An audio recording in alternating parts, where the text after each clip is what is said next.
Hi, everyone. I'm Denise Garth, Chief Strategy Officer at Majesco, and you're listening to the Future of Insurance Industry Leaders podcast series.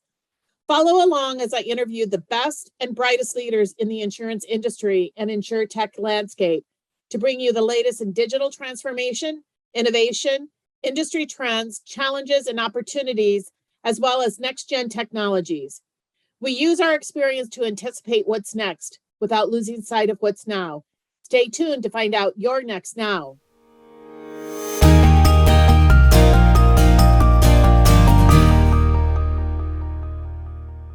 Welcome, everybody, to today's podcast, The Future of Insurance by Majesco. I'm thrilled today to have Jim DeMarco, the lead insurance advisor for Microsoft in the Americas. Jim is a great partner from a Microsoft standpoint. He was on a panel with us at InsurTech Insights. And I'm just thrilled to have you here, Jim. Thanks for joining us. Thanks, Denise. It's good to chat with you again. It's a small industry, and we tend to know a lot of people, but I find that not everybody knows everybody. And like myself, you've moved around over the years. Could you give a little bit of background about yourself, your role at Microsoft in our partnership? Sure, I'd be happy to. So at Microsoft, I look after two things. One is I look after our overall insurance strategy globally. So how does Microsoft understand and support the insurance industry all up? The second thing is I work with a small group of folks who actually go deeply with customers and partners on co-innovation and driving strategy so that we can move the needle forward for the industry. I've been at Microsoft for about 10 years. I actually joined out of a partner from Microsoft. So, that sort of nice collaboration between partner and company, I sort of feel is in my DNA. I've been working on digital transformation since before they called it that. Lots of roles, CTOs and product management lead roles and so forth over the years. And as a side hustle, I have the tremendous privilege of being a professor at Northwestern University, where I actually teach enterprise architecture and digital strategy. So it's a real privilege to sort of match the practical to the theoretical, but really to try to use it for the benefit of customers. And it's one of the things I love about insurance is when things are at their worst for people, we have to be at our best. And where we have an opportunity to use our technology to actually enable helping people when they really need help, that's a great thing. So talk a little bit about our partnership with Microsoft, because you kind of become much more involved here in the last year or so. Talk about it in terms of where you see us really leading from the standpoint of what we're doing in the insurance industry, how that kind of compares to other industries that Microsoft supports. Yeah, well, it's really great to be talking about this because one of the things that the industry, just looking, outside of our partnership, we'll come back into it. Our industry, the insurance industry, has a reputation, and I think very wrongly given, of being too conservative and sort of pulling back and not working on technology. I think actually the challenge that we see in the industry is that the insurance industry has traditionally been very aggressive at the use of new technology, but also trying out everything. And historically, that meant we have an enormous amount of legacy debt in our industry. So there's been a lot of folks in our industry who, our industry innovated machine learning. Our industry innovated a lot of these sort of systems of process and systems of record that we sort of just have historically kept over the years. And so one of the challenges we see with the industry has been this desire to modernize our systems, not because we're slow, but because we were so fast and we adopted all these ones over time and over history. So now, and this is what's really cool about our relationship with Majesco, is that we're seeing the opportunity with artificial intelligence, and particularly with the move toward agentic AI, and with the relayering of applications in a manner where we've got the agility in the actual systems themselves. We can actually start to consolidate our operations and rethink our processes. And that's a place where our leveraging of these sort of newer agentic models and the use of AI has really enabled us to really simplify things for insurers. It's one of the things I love about our relationship is we're both sort of have a common DNA about, like, let's take the complex and make it simple. Yeah, absolutely. The pace of the technology and the advancement of AI, GenAI, and now agentic AI this last year has just been unbelievable. A year ago, when we were at InsurTech Insights, there was a lot of thinking about, it's a wait and see, but it has advanced pretty rapidly. To your point, it's really bringing to bear with regard to really driving operational efficiencies and really helping with those areas within the operations. What have you seen, and what does this mean for those that are still in this wait and see or in the very early stages, given this pace of adoption and this pace of change? Yeah, it's really interesting. Maybe a couple of just sort of grounding points. Generative AI has, I mean, of course, the first paper on generative AI was written in 2015, but the first release of a real generative AI model was less than 3 years ago. I'm sorry, nobody really runs a Google search anymore because they actually want to get the answers. They go to ChatGPT or to Copilot or something.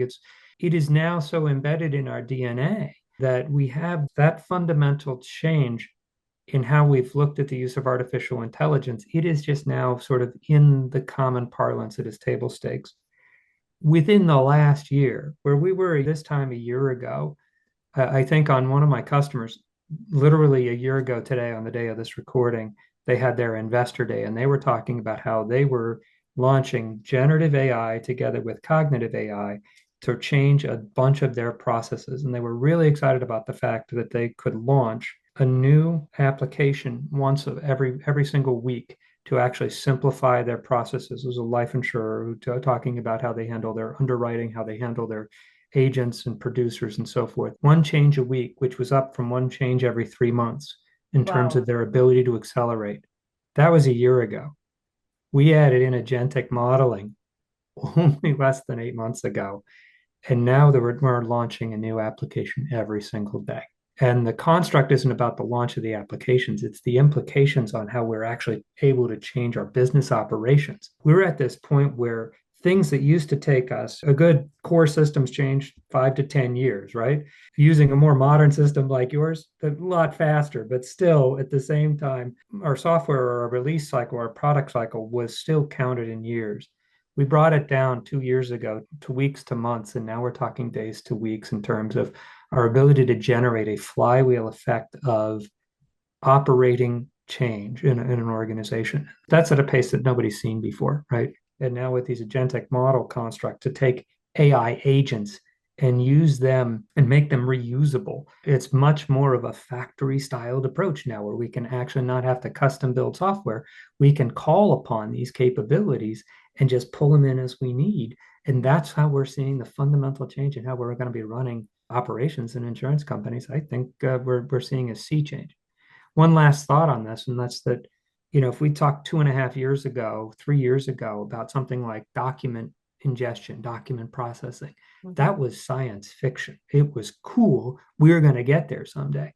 A year ago, if you didn't have that, you were behind the curve. Now it's table stakes. Now you're way behind the curve if you don't have document processing AI.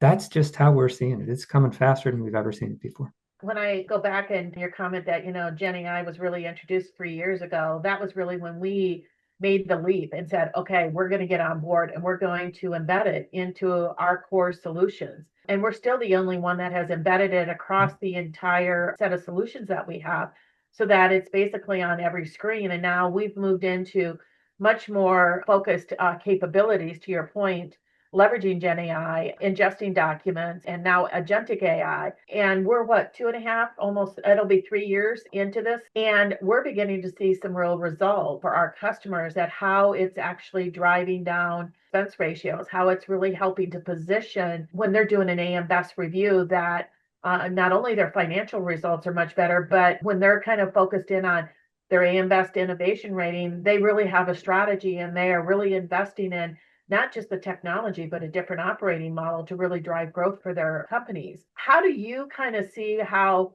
other areas in insurance are really bringing this forward? I see a lot of point solutions, but not necessarily looking at how it all kind of strings together from a broader business value proposition. Yeah, I think you bring an interesting point. I want to come back a little bit on the cool stuff that you guys are doing because there's a lot of impact on how users are going to use the technology. But as we're looking at how we've seen change adopted across the insurance industry historically, we have typically come in at, oh, here's this really cool new thing. Let me find a place where I can ingest it and figure out how I can do my operation better or do whatever little pieces better. And what you end up with then is a point solution. Why? Because we innovate we start small and go big, right? And that's sort of just the nature of adoption. But because insurance is driven by individual product lines in terms of how we do our P&L, that meant we do a little piece over here, and then we go do a little piece over there in the organization, and maybe a piece up there, and you end up with 1,000-point solutions. What we're seeing now, because of the ingestion of generative AI across core platforms, and because of agentic modeling, our ability to actually change how we orchestrate those pieces really gives us the ability now not to look at point solutions, but to look across the operations. In fact, when we talk about agentic with our customers and they say, well, where do I start small? The answer is sure, we can start small and do individual projects, but where we're going to really drive our value is when we look at an end-to-end process rather than a specific task. And that's where we're seeing more and more the ability to sort of look across a big task or a big process and really rethink it. Like, let me ask, in underwriting, I need to do, say, complex underwriting. I have 17 things I need to gather in order to actually do that underwriting. Instead of thinking of it as 17 individual tasks, look at what our outcome is and work our way backwards.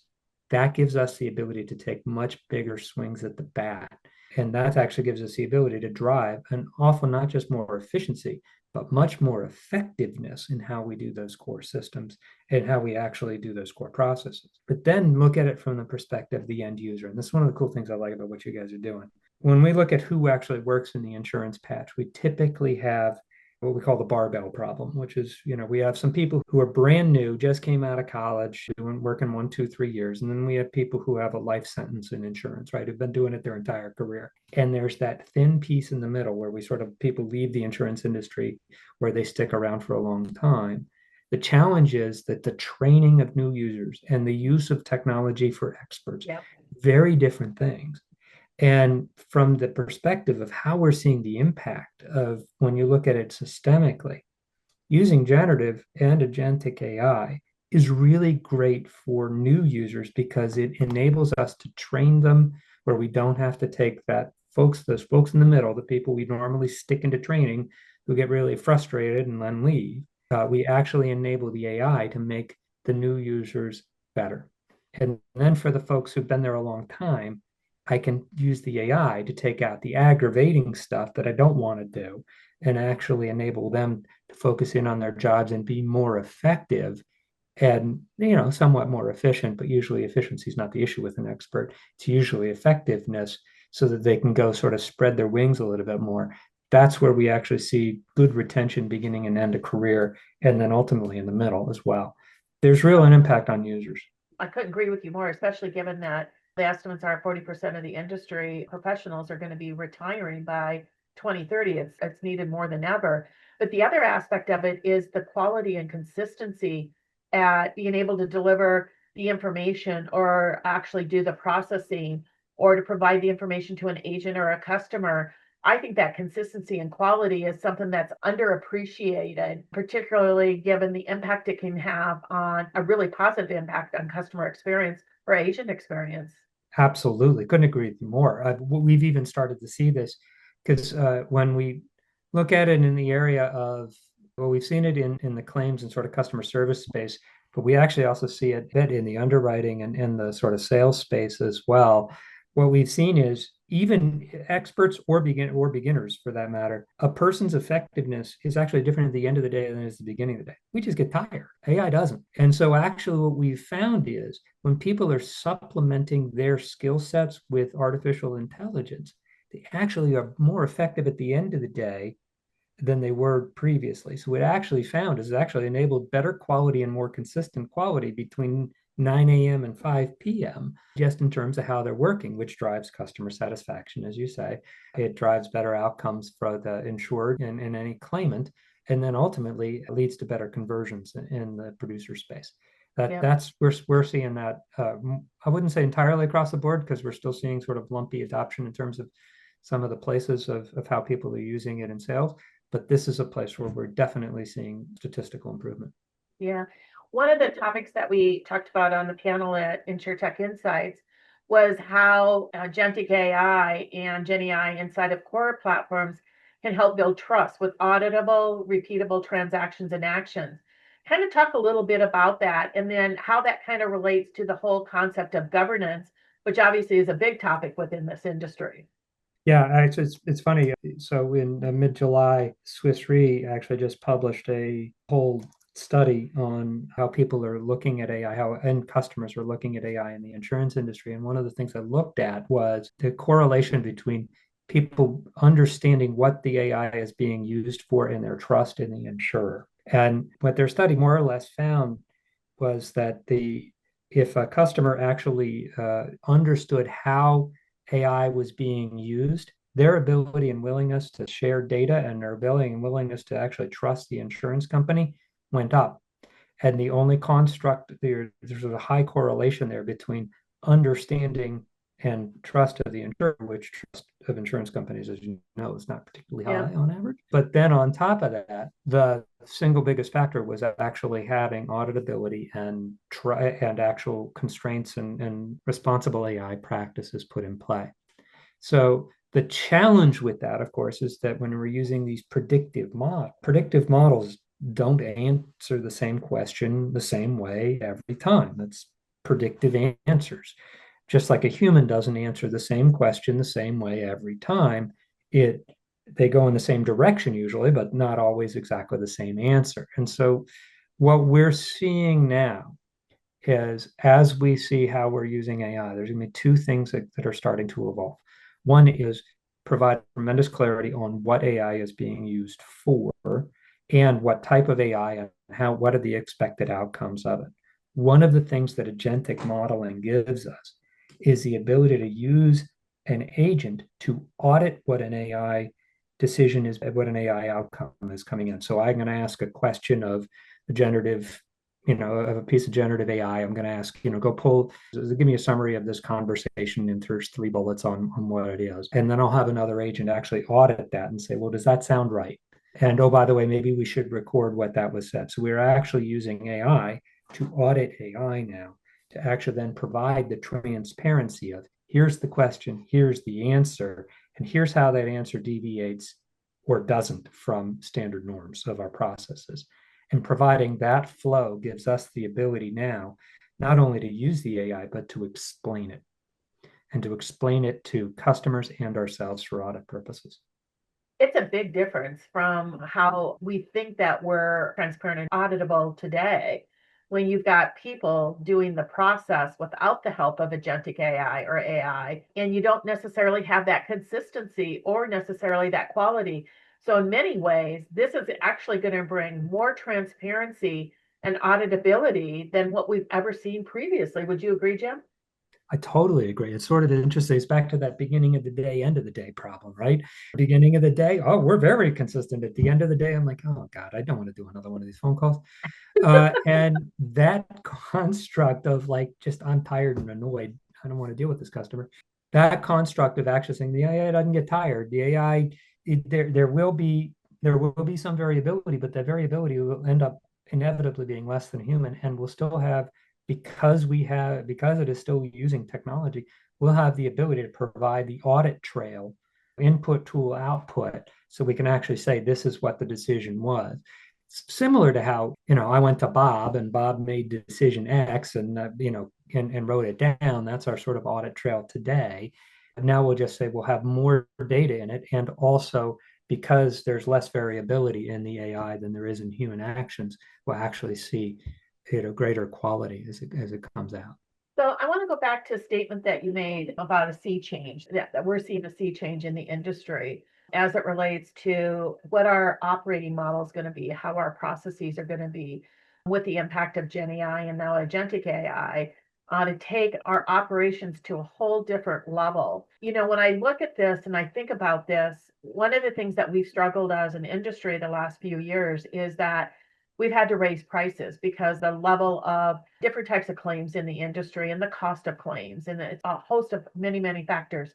Claims is going to be there, but the piece that people haven't really focused in on is really how do you drive down expense ratios? And if you look at some of the industries, some of the best, most profitable with really low combined ratios on the P&C side and even on the L&A side, they have much lower expense ratios. And oftentimes technology has really helped to drive that expense ratio down to really drive operations. This is what I believe GenAI and Agentic AI is going to do to another whole level.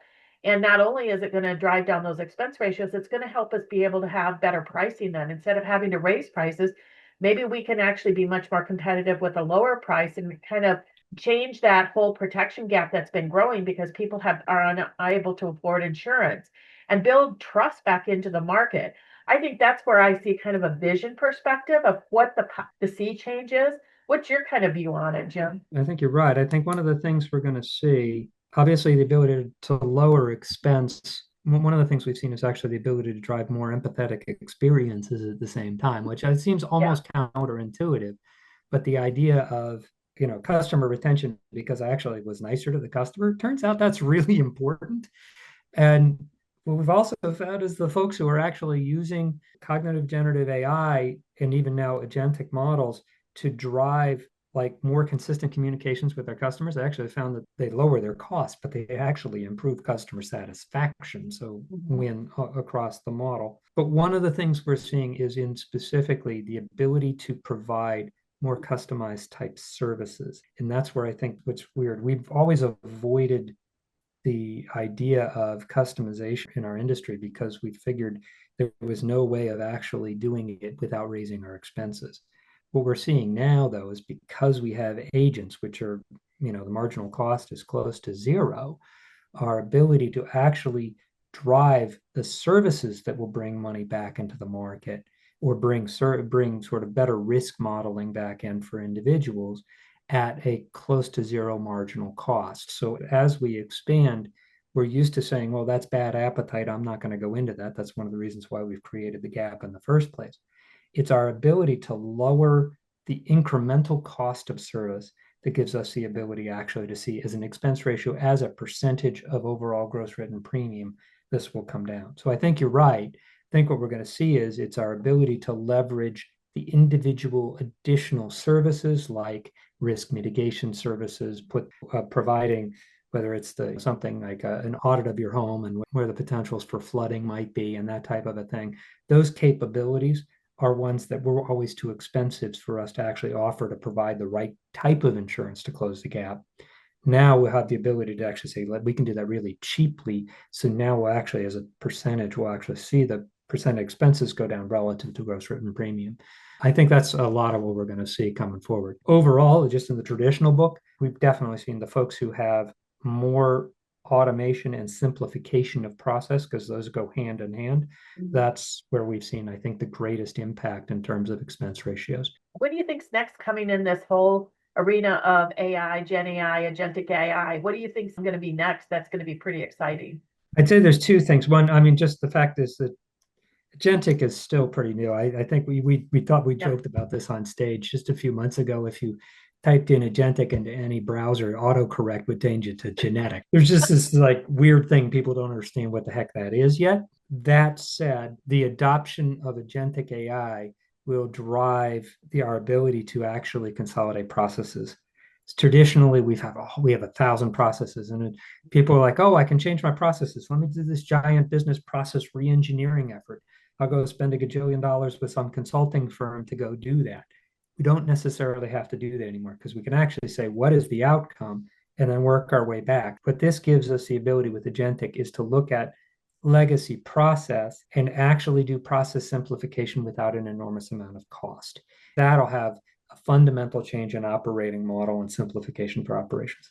Item one. Item two, and this is a piece of technology within the Agentic framework, the construct of computer use agents. These ideas of actually having an agent, a piece of AI that actually acts as though they're a human sitting at a computer and emulates that, gives us the ability to access data and process decisions that come out of legacy systems we haven't been able to do heretofore. Let me example working in mainframe systems.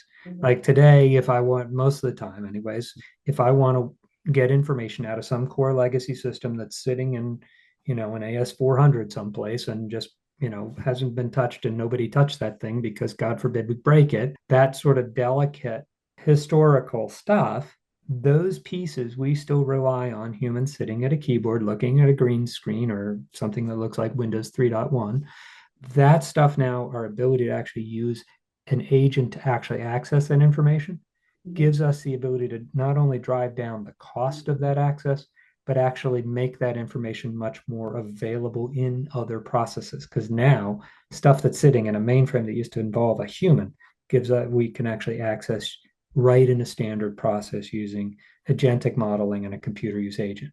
So now I can take those old systems of process and just make them systems of record. And I can actually leverage the AI to actually go use those systems. I can almost like ring fence the old system and access it so I don't have to do all of this heavy duty stuff. That's going to be a major change in terms of how we handle our legacy going forward. Put that together with agentic, and yeah, we have a lot coming. We have a lot coming. Boy, it's going to be real a sea change, as you say. So I always like to end the podcast with this question, and I always find it interesting because everybody has a different perspective. If you could use one word or phrase to describe the future of insurance, what would it be and why, Jim? Well, one phrase. Oh, that's so tough for me. I think you see, I talk a lot. You can say a couple if you want. If I went to one thing in specific, I would say we're going to be able to close the gap. And the reason we're going to be able to close the gap is we're going to have the ability to change what we're offering. A friend of mine in the life business said it, I think, pretty well. Nobody wants life insurance. What they want is the ability to take care of the family, right? Nobody really wants disability insurance. They just want not to have disability. And so the construct of our ability now as an insurance industry to understand that the thing we're offering is the trust and the protection and that sort of guidance, that's a shift we can now make in the life health business. In the property casualty business, we can start looking at that risk prevention stuff that cost us so much money in the 1990s and was a waste.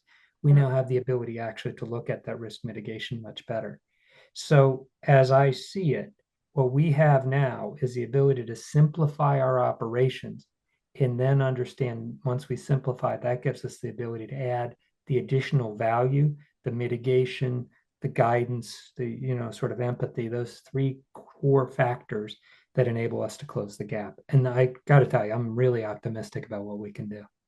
It's going to be exciting because we finally can do the things that customers have always wanted and needed. Yeah, exactly. It takes a little bit of active will, I have to say, because most of us have been in this business a long time, and most of us who've been in this business a long time have this mentality of, that's not really how we do it, and that's not how people see it. But if we actually get to the mentality of like, why did insurance exist in the first place?